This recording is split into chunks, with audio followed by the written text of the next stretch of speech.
कि सफर में मुसीबत आती है तो हिम्मत बढ़ जाती है, रास्ता अगर कोई रोक ले तो जुर्रत बढ़ जाती है, अगर बिकने का इरादा हो तो कम हो जाते हैं दाम, अक्सर ना बिकने की ठान लो तो कीमत बढ़ जाती है। नमस्कार साथियों, स्वागत है मेरी अपनी CHO स्पेशल नई क्लास के अंदर। और लास्ट वीडियो को जितना आपने प्यार और सपोर्ट दिया उसके लिए दिल से धन्यवाद। आज मैं इस क्लास को आगे लेकर के जा रहा हूं नया पार्ट के अंदर, और उसके अंदर हम समझेंगे कि छोटे छोटे क्वेश्चंस कहां से बनते हैं, कैसे क्वेश्चंस वगैरह बनते हैं, और डायरेक्टली एग्जाम्स के अंदर क्वेश्चंस कैसे आता है। तो सबसे पहले मैं बताना चाहूंगा कि जितना प्यार आपने सपोर्ट दिया, तो वैसे ही इसी वीडियो को भी प्यार और सपोर्ट करें, और लाइक और चैनल को सब्सक्राइब और शेयर जरूर करिए, ठीक है। बात करते हैं एंटीनेटल जो केयर है उसके अंदर कितनी विजिट करी जाती है, ये क्वेश्चन आपको देखने को मिलता है, ठीक है। तो इसके अंदर अगर मैं बात करूं तो इसके अंदर मेनली अकॉर्डिंग टू WHO यहाँ पे आपको कितनी विजिट करनी होती है, 4 विजिट यहाँ पे आपको करनी होती है। इसके अंदर अगर विजिट आपको देखने को मिलेगी, इसके अंदर अगर अपन बात करें तो कितने वीक के ऊपर देखने को मिलेगी, तो यहाँ पे होगा आपका कितने 16वें वीक पे, ठीक है। और इसके अलावा अगर अपन बात करते हैं 28वें वीक पे, फिर उसके बाद में 32वें वीक पे, और उसके बाद में कितने वीक पे, 36 वीक पे आपको देखने को मिलेगा, ठीक है। यहाँ पे आपको कितना देखने को मिलेगा, 16, 28, 32 और 36वें वीक के ऊपर आपको क्या करवानी है, वहां पे एंटीनेटल केयर आपको वहां पे उसको विजिट करवानी है, ठीक है। दूसरा क्वेश्चन क्या है कि यहां से एक और क्वेश्चन आपको देखने को मिलेगा कि जब क्या हो रही है, प्रेगनेंसी हो रही है, क्या हो रही है, प्रेगनेंसी। क्योंकि यहां से काफी क्वेश्चन आता है, प्रेगनेंसी से काफी क्वेश्चंस देखने को मिलेंगे, ठीक है। वो चाहे CHN हो चाहे OBG हो, उसके अकॉर्डिंग आपको देखने को मिलेंगे। तो प्रेगनेंसी की अगर अपन बात करें तो वहां पे क्या है, प्रोटीन, ठीक है। तो प्रोटीन की जो मात्रा है, क्वांटिटी है, वो आपको कितनी देखने को मिलेगी। तो प्रोटीन की अगर अपन बात करते हैं तो उसमें आपको क्या देखने को मिलेगा कि 1 ग्राम पर केजी प्लस 23 ग्राम पर डे, ये आपको यहां पर देखने को मिलेगा, ठीक है। अब मैं आपको बता देता हूं, मैंने क्या बताया आपको कि जब प्रेगनेंसी अगर किसी फीमेल को है और उसकी अगर फीमेल की अगर प्रोटीन की मात्रा अगर अपन पूछे, प्रोटीन की डाइट वगैरह पूछे, तो कितनी होगी कि उसको क्या चाहिए, उसके बॉडी वेट के अकॉर्डिंग 1 ग्राम उसको क्या चाहिए, प्रोटीन चाहिए, प्लस 23 ग्राम पर डे उसको चाहिए होगा। एग्जाम्पल के तौर पे अगर अपन समझ लेते हैं तो एग्जाम्पल के तौर पे क्या होगा कि अगर कोई 60 केजी की क्या है, फीमेल है, क्या है, फीमेल है, ठीक है।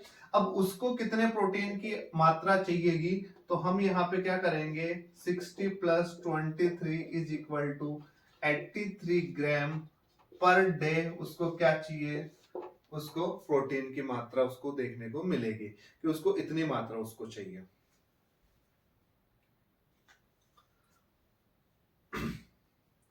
ठीक है।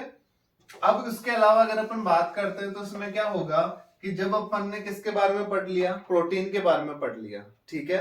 अब अपन बात करेंगे किसके बारे में, कैल्शियम के बारे में, क्योंकि कैल्शियम के भी काफी क्वेश्चंस यहां से पूछे जाते हैं, ठीक है। तो जनरली अगर मैं बात करूं, जनरली अगर फीमेल्स की अगर मैं बात करूं तो वहां पे क्या देखने को मिलेगा कि 450 से लेकर के 500 mg पर डे उनको क्या करवाना पड़ेगा, कैल्शियम प्रोवाइड करवाना पड़ेगा, ठीक है। क्या प्रोवाइड करवाना पड़ेगा, 450 से 500 mg पर डे वहां पे उसको जनरली उसको प्रोवाइड करवाना चाहिए। लेकिन अगर यहाँ पे उस फीमेल को क्या है, प्रेगनेंसी है, क्या है, प्रेगनेंसी है, तो यही वैल्यू जो है वो कितनी हो जाएगी, 1000 से 1200 mg पर डे उसको क्या देना पड़ेगा, कैल्शियम देना पड़ेगा, ठीक है। कि 1200 mg उसको क्या देना है, आपको कैल्शियम देना है पर डे। लेकिन अगर प्रेगनेंसी होने के बाद में अगर बच्चा हो जाता है तो देन अगर वो क्या करवा रही है, लैक्टेशन करवा रही है, वो क्या करवा रही है, लैक्टेशन करा रही है, उसको दूध पिला रही है, तो उसकी जो मात्रा होगी वो कितनी होगी, 1200 mg पर डे हमारे को देखने को मिलेगी, ठीक है। कि आपने क्या देखा कि कैल्शियम की जो मात्रा है जनरली कितनी है, 450 से 500 mg पर डे, लेकिन अगर प्रेगनेंसी हो जाती है तो कितना हो जाता है, 1000 से 1200 mg पर डे, और लैक्टेशन अगर हो रहा है तो वहां पे आपको 1200 mg पर डे और वहां पे आपको उसको देना पड़ेगा, फीमेल को प्रोवाइड करवाना पड़ेगा, ठीक है, ठीक है। दूसरा यहाँ पे क्या देखने को मिलेगा आपको कि कैल्शियम आपने देख लिया, प्रोटीन आपने देख लिया, तो सबसे मेन जो रोल होता है किसका होता है, आयरन का आपको देखने को मिलेगा। ठीक है, तो यहाँ पे आपको क्या देखने मिलेगा कि अगर नॉर्मली अगर रिक्वायरमेंट की अगर अपन बात करें तो वहां पे उसको कितना देना पड़ेगा, 15 से 30 mg पर डे। कितना देने को मिलेगा आपको, 15 से 30 mg पर डे आपको क्या देना पड़ेगा उसको, फीमेल को आयरन की उसको रिक्वायरमेंट होती है। ठीक है, लेकिन अगर यही चीज क्या हो जाए, प्रेगनेंसी में कन्वर्ट हो जाए, तो यहां पे उसको 35 से 60 mg पर डे उसको क्या देना पड़ेगा, उसको प्रोवाइड करवाना पड़ेगा। इतनी मात्रा के अंदर उसको आपको क्या देना पड़ेगा, आयरन देना पड़ेगा। ठीक है, यहां तक समझ में आया। क्वेश्चंस यहीं से बनेंगे कि प्रेगनेंसी के अंदर आयरन की मात्रा कितनी होनी चाहिए। ठीक है, अगर आपको पता है कि 35 से 60 है तो फिर चाहे कोई से भी आंसर सॉल्व आप वहां पे उसको कर सकते हैं। वहां पे आपको ऑप्शन के अंदर क्या डाल देगा कि नॉर्मल की वैल्यू भी डाल देगा, तो उससे क्या होगा, आपकी गलती होने के चांसेस हो जाएंगे। लेकिन आप डायरेक्टली ये याद रखना है कि 35 से 60 तो किसका होता है, प्रेगनेंसी में, और नॉर्मल में कितना होता है, 15 से 30। ठीक है, वैल्यूज वगैरह है वो आपको याद करनी पड़ेगी। और जिन दोस्तों ने अभी तक भी चैनल को सब्सक्राइब नहीं किया वो जल्दी से जा करके चैनल को सब्सक्राइब कर दीजिए। और लाइक तो यार इतनी मेहनत करते हैं तो देन लाइक तो बनता ही है। ठीक है, जय बाबा की। ओके, आगे अपन बात करते हैं। इसके अंदर क्या आता है, एक क्वेश्चन आयरन में और फोलिक एसिड के अंदर देखने को मिलेगा आपको कि जो फोलिक एसिड होता है वो अगर किसके साथ में हो, आयरन के साथ में हो। किसके साथ में हो, आयरन के साथ में अगर फोलिक एसिड दिया जाता है तो उसकी मात्रा कितनी होती है। ठीक है, तो फोलिक एसिड के अंदर जब आयरन की मात्रा की अगर अपन बात करें तो यहाँ पे क्या होगा कि फोलिक एसिड की जो मात्रा होती है वो 0.5 mg होती है, और आयरन की कितनी होती है, 100 mg होती है। इज इक्वल टू कितना देखने को मिलेगा, 100.5 mg यहाँ पे डोज देखने को आपको मिल जाती है। ठीक है, कि अगर फोलिक एसिड और आयरन का अगर कॉम्बिनेशन होगा तो आपको कितनी देखने को मिलेगी, 100.5 mg यहाँ पे आपको देखने को मिलेगी। ठीक है, अब आगे अगर अपन बात करते हैं तो आयरन में और कहां से क्वेश्चन बनता है।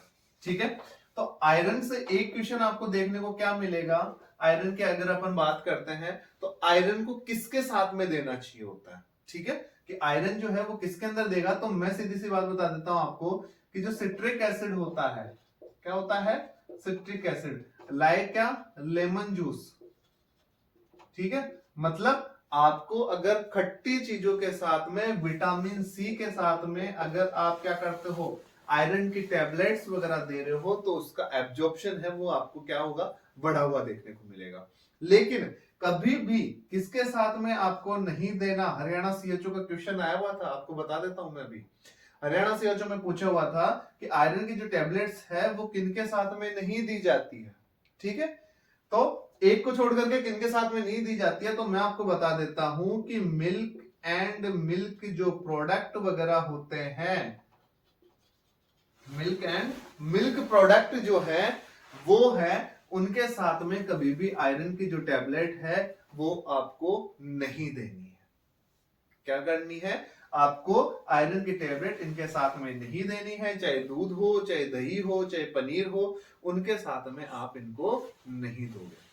ठीक है, अगला जो क्वेश्चन आता है वो ये आता है कि आपको मैं बता दूं आयरन से बहुत सारे क्वेश्चंस आपको देखने को मिलेंगे। ठीक है, तो इसमें अगला क्वेश्चन जो आएगा वो ये आएगा कि आयरन जो है वो आपने लेमन जूस के साथ में दे दिया।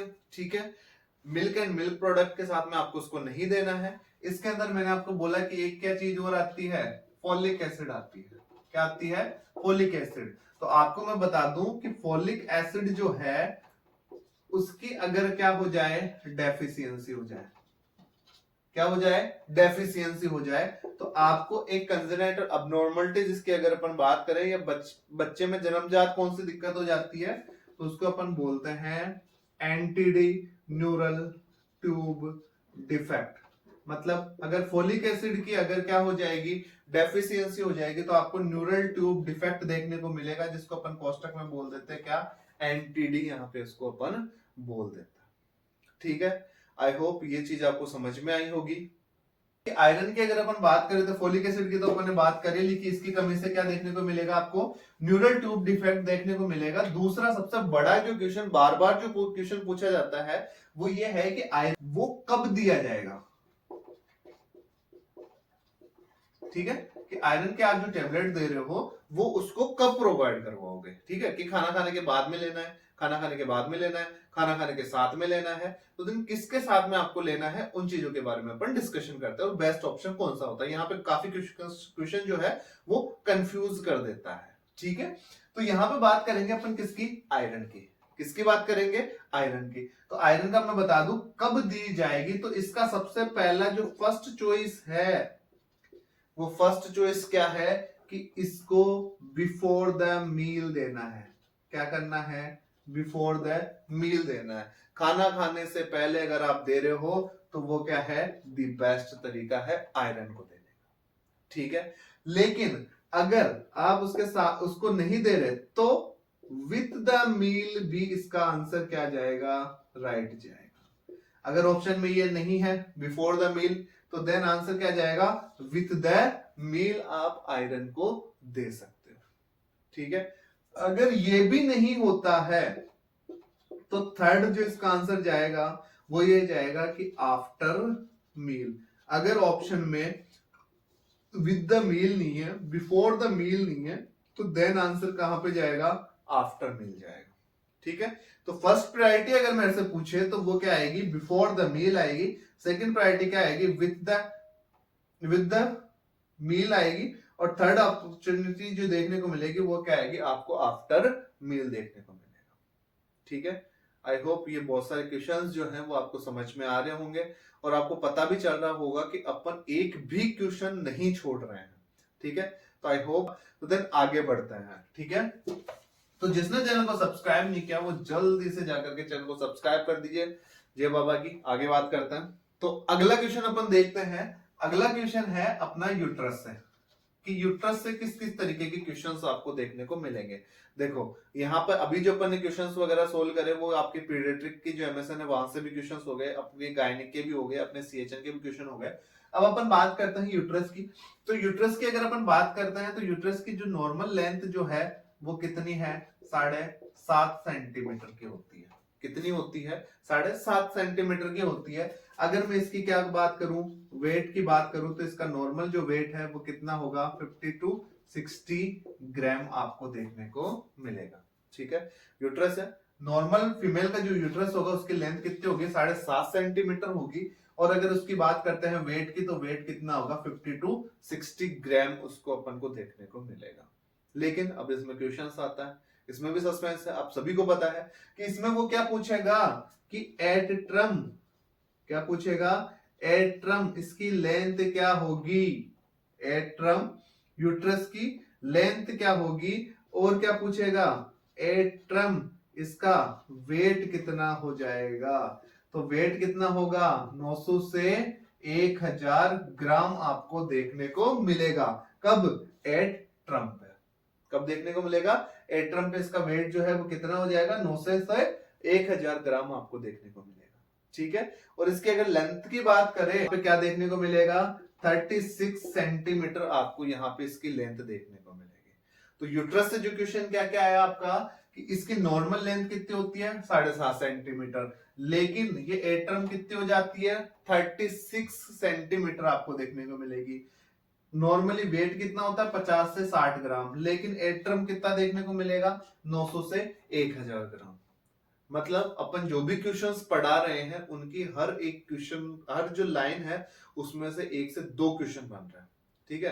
तो जो क्लास होने जा रही है उसके अंदर और भी ऐसे क्वेश्चंस के बारे में डिस्कशन करेंगे। लास्ट जो क्लास अभी जो ऊपर जो अपन ने पढ़ाया उसके अंदर भी सारे एक एक वन लाइनर क्वेश्चन है और सीएचओ में ऐसे आएंगे क्वेश्चंस, ठीक है। आगे चलते हैं।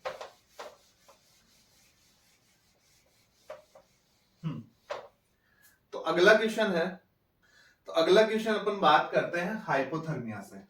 किसकी बात करेंगे, हाइपोथर्मिया के बारे में बात करता है, ठीक है। पीडीटी का काफी अच्छा टॉपिक है और आपको मैं बता देता हूं हाइपोथर्मिया का मतलब क्या हो जाता है कि उसका जो टेम्परेचर है, नॉर्मल बॉडी टेम्परेचर है, उससे क्या हो जाना, डिक्रीज हो जाना, उससे क्या हो जाना, डिक्रीज हो जाना। ठीक है, और आपको पता है यहां से सबसे बड़ा जो क्वेश्चन निकल करके आता है वो क्या आता है कि silent killer of newborn, silent killer of newborn disease.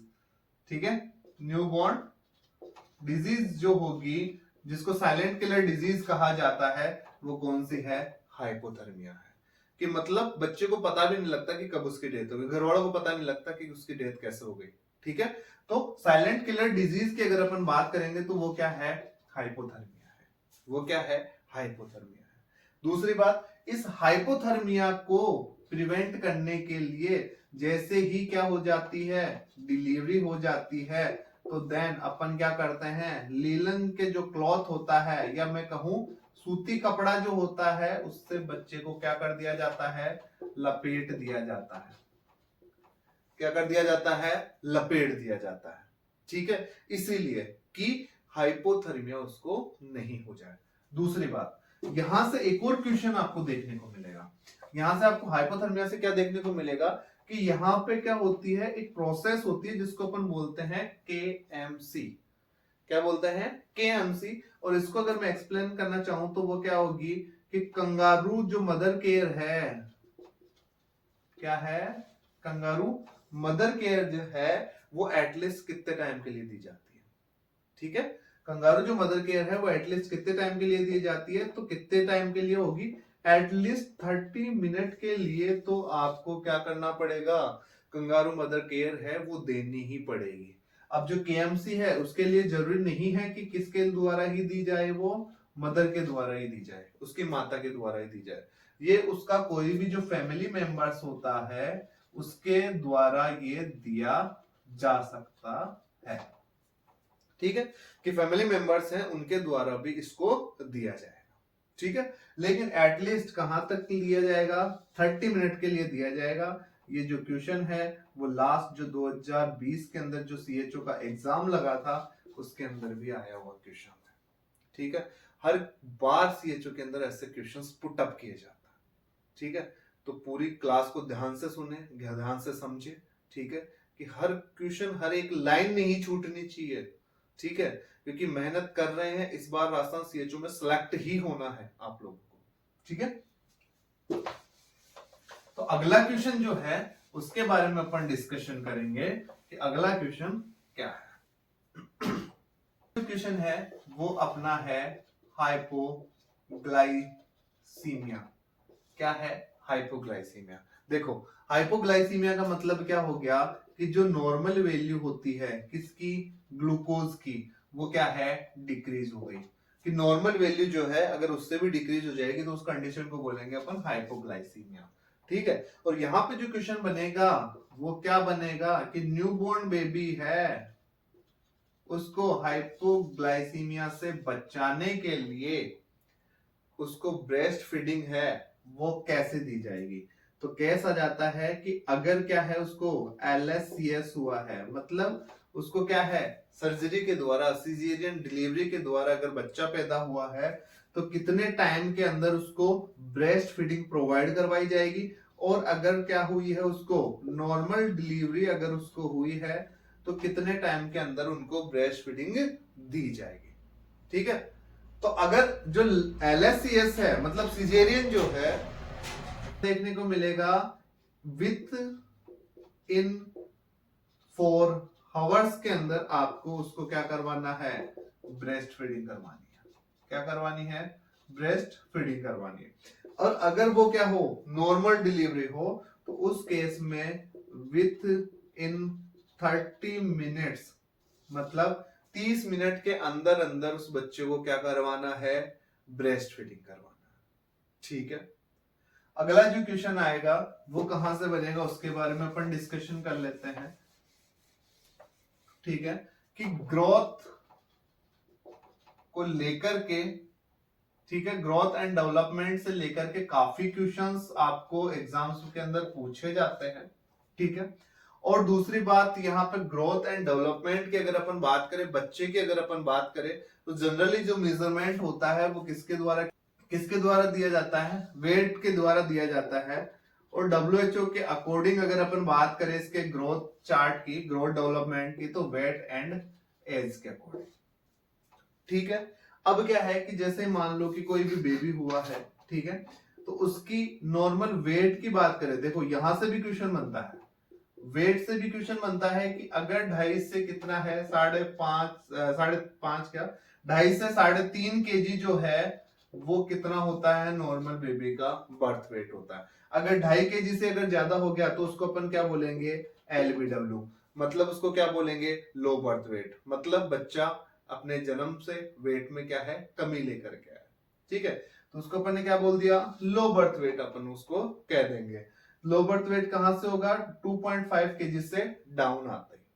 ठीक है, दूसरी बात अगर अपन बात करते हैं तो इसके अंदर अपन वेट की अगर अपन बात करें तो वेट क्या है उसका किस हिसाब से बढ़ेगा, तो 5 मंथ जो है उसके ऊपर उसका कितना वेट होगा, 1 साल पे उसका कितना वेट होगा, और 2 साल पे उसका कितना वेट होगा। ठीक है, तो बेबी अगर कितने टाइम का हुआ है, मंथ पे उसका वेट कितना हो जाएगा, 2 गुना हो जाएगा, अपना बर्थ वेट का कितना हो जाएगा, 2 गुना हो जाएगा। मान लीजिए कि अगर उस बेबी का वेट कितना है, 3 kg था, तो यहाँ पे उसका वेट कितना हो जाएगा, 6 kg हो जाएगा।